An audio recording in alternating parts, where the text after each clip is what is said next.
Seizure of British oil tanker, 2019.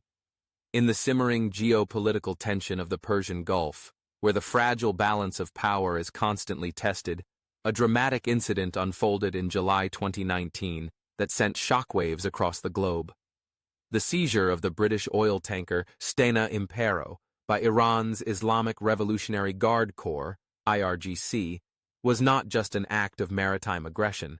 It was a calculated move in a dangerous game of brinkmanship aimed at asserting Iran's dominance in the Strait of Hormuz, retaliating against Western sanctions, and sending a stark warning to its adversaries. For the IRGC, the seizure of the Stena Impero was not just about capturing a vessel. It was about demonstrating Iran's ability to disrupt global oil markets, escalate tensions, and challenge the supremacy of Western powers in the region. The seeds of the crisis were sown weeks earlier, in early July 2019, when British Royal Marines boarded and seized the Iranian oil tanker Grace 1 off the coast of Gibraltar. The Grace 1 was suspected of violating European Union sanctions by transporting oil to Syria, a move that directly contravened international sanctions aimed at curbing the Assad regime's access to resources. Iran viewed the seizure of the Grace 1 as an act of economic warfare, orchestrated by the United States and carried out by its British allies. Tehran vowed swift retaliation, and the IRGC, ever eager to flex its muscle, was tasked with delivering a response that would reverberate across the region. On July 19, 2019, less than 2 weeks after the seizure of the Grace 1, the IRGC struck back with precision and audacity. As the British-flagged oil tanker Stena Impero navigated the Strait of Hormuz, the world's most critical maritime choke point through which nearly a fifth of the world's oil flows, IRGC naval forces intercepted the vessel. In a meticulously coordinated operation, IRGC speedboats swarmed the Stena Impero, while armed commandos descended onto the deck from a helicopter, quickly seizing control of the ship. The entire operation, captured on video and broadcast to the world, was a chilling display of Iran's naval prowess and the IRGC's ability to project power in the Gulf. The Stena Impero was escorted to Bandar Abbas, a major Iranian port, where its crew was detained and the vessel was impounded.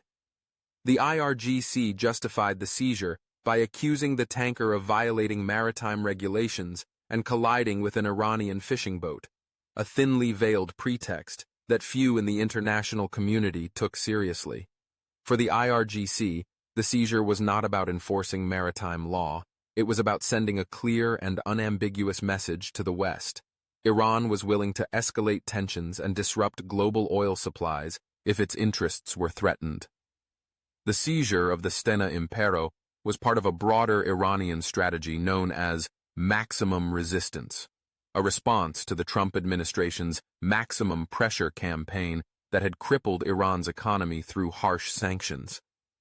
By targeting commercial shipping and threatening the stability of the global oil supply, Iran sought to create leverage and compel the international community to reconsider its isolation.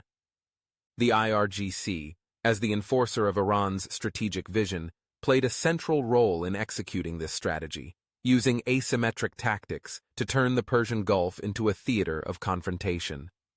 The timing of the Stena Impero's seizure was no coincidence.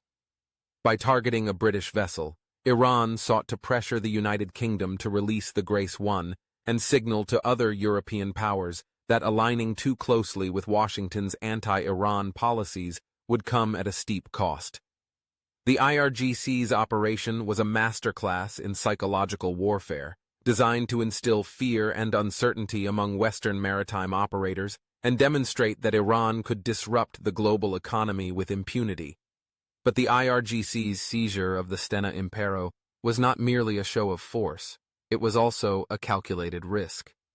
Iran was acutely aware that such an aggressive move could provoke a military response from the United States and its allies. Yet, the IRGC was confident that its asymmetric capabilities, combined with the reluctance of Western powers to engage in full-scale conflict, would allow Iran to push the boundaries without triggering an all-out war. The IRGC's strategy was rooted in the belief that by raising the stakes, Iran could create enough leverage to extract concessions from its adversaries.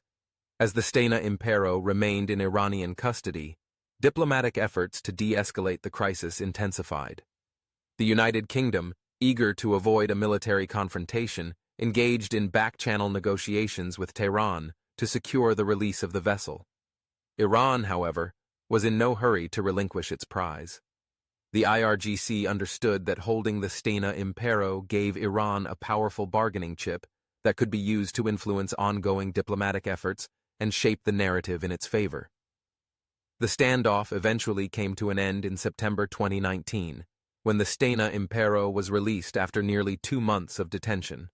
Iran framed the release as an act of goodwill, but in reality, the IRGC had already achieved its objectives.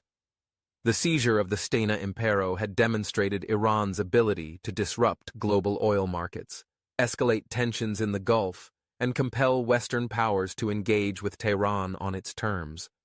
The IRGC had not only retaliated for the seizure of the Grace 1, but had also sent a powerful message that Iran would not be cowed by sanctions or diplomatic isolation. However, the IRGC's actions in the Strait of Hormuz came at a cost. The seizure of the Stena Impero further strained Iran's already fraught relationship with the West and fueled calls for a more robust international response to Iran's aggressive behavior. The United States, in particular, used the incident to rally support for its maximum pressure campaign and to justify increased military deployments in the region.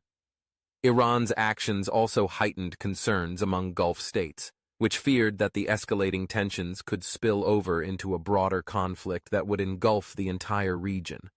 For the IRGC, however, the strategic dividends outweighed the risks. The seizure of the Stena Impero had reinforced Iran's image as a formidable and unpredictable player in the region, capable of challenging Western dominance and shaping the course of events in the Persian Gulf. The IRGC had once again demonstrated that in the complex and volatile arena of Middle Eastern geopolitics, Iran's reach extended far beyond its borders, and its influence was a force to be reckoned with.